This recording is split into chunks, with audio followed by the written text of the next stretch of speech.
Upaya Megawati Soekarnoputri untuk mempengaruhi Majelis Hakim Mahkamah Konstitusi atau MK agar menganulir hasil Pilpres 2024 tidak berhenti dengan menulis opini di harian Kompas.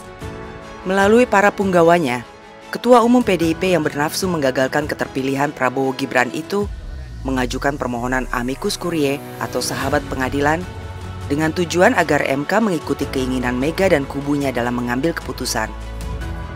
Surat permohonan amicus curiae itu diserahkan Sekjen PDIP Hasto Kristianto dan Ketua DPP PDIP Jarod Saiful Hidayat, serta Ketua Tim Hukum Ganjar Mahfud Todung Mulya Lubis kepada perwakilan MK Immanuel Hutasoid.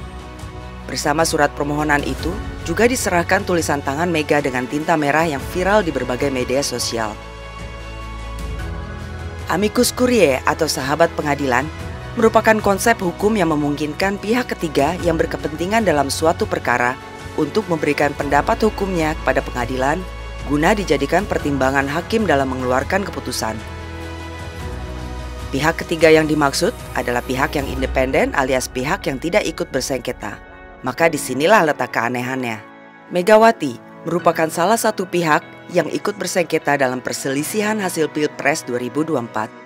Sehingga pendapat apapun yang disampaikannya kepada Majelis Hakim MK sudah pasti bukan pendapat objektif, melainkan pendapat yang dilandasi kepentingan kubu 03 untuk mendiskualifikasi Presiden dan Wakil Presiden terpilih Prabowo Gibran. Wakil Ketua Tim Hukum Pembela Prabowo Gibran, Otto Hasibuan mengatakan, status Megawati sebagai Ketua Umum Partai Politik pengusung Ganjar Mahfud tidak dapat dilepaskan dari gugatan sengketa yang diajukan Capres-Cawapres nomor urut 3 itu ke Mahkamah Konstitusi. Dengan kata lain, tidaklah tepat Megawati menjadi amicus curiae karena Ketua Umum PDIP itu bukan sosok yang independen. Yang pantas mengajukan amicus curiae menurut Otto adalah badan atau organisasi independen yang tidak partisan. Meski demikian, Otto menyerahkan sepenuhnya hal tersebut kepada MK. Ada orang-orang yang independen, tidak merupakan bagian daripada perkara itu. Itulah sahabat pengadilan yang dia tidak terikat pada si A dan si B. Jadi kalau saya katakan bahwa kalau umpamanya saya nggak tahu apakah betul Ibu Mega ikut, dia kan merupakan pihak dalam perkara ini. Sehingga kalau itu yang terjadi, menurut saya nggak tepat sebagai amicus curiae. Karena dia bagian dari perkara itu.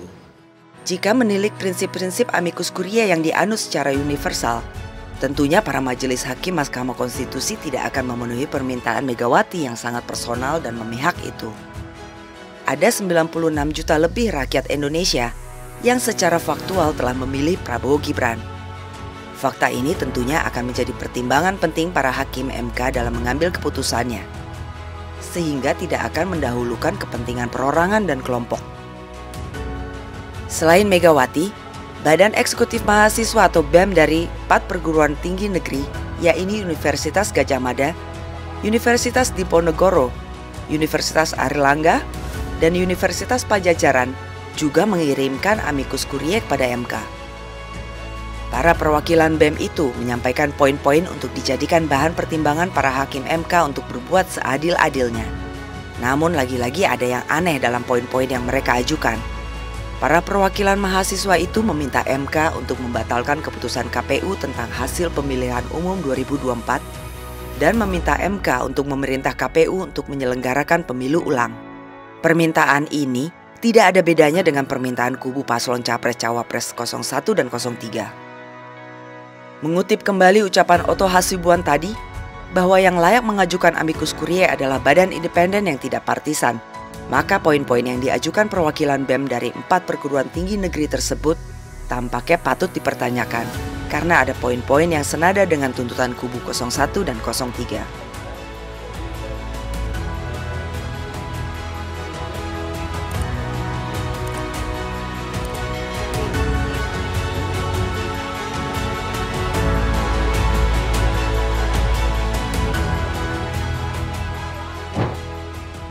Prabowo Gibran, Man of Our Time.